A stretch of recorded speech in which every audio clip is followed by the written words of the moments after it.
ગીર સોમનાથ જિલ્લા સેવા સદન એણાજ ખાતે કલેક્ટર એનવી ઉપાધ્યાયની અધ્યક્ષતામાં જિલ્લા નાગરિક પુરવઠા અને ગ્રાહક સુરક્ષા સલાહકાર સમિતિની બેઠક યોજાઈ હતી। કલેક્ટરે ફૂડ એન્ડ સેફટી સહિતના સંબંધિત વિભાગોને માર્ગદર્શન આપ્યું હતું।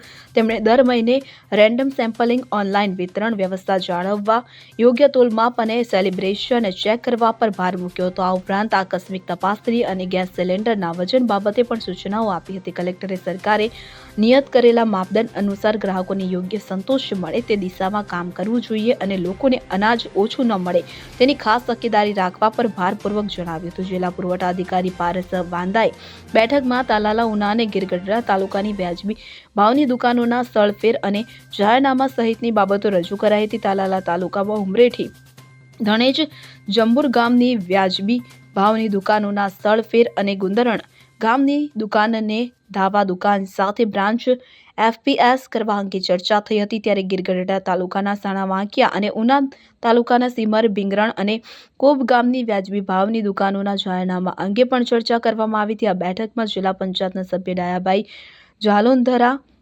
અરસી Chavda, food inspector SS Raval, RCHO Arun Roy સહિત સંલગ્ન વિભાગના અધિકારીઓ અને કર્મચારીઓ ઉપસ્થિત રહ્યા હતા। Bureau report CN24 news. હવે જુઓ દેશ દુનિયાની તમામ ખબરો તમારી આંગળીના ટેરવે। ઉઠાવો મોબાઈલ અને Google Play Store પરથી ડાઉનલોડ કરો અમારી CN24 ન્યૂઝ મોબાઈલ એપ।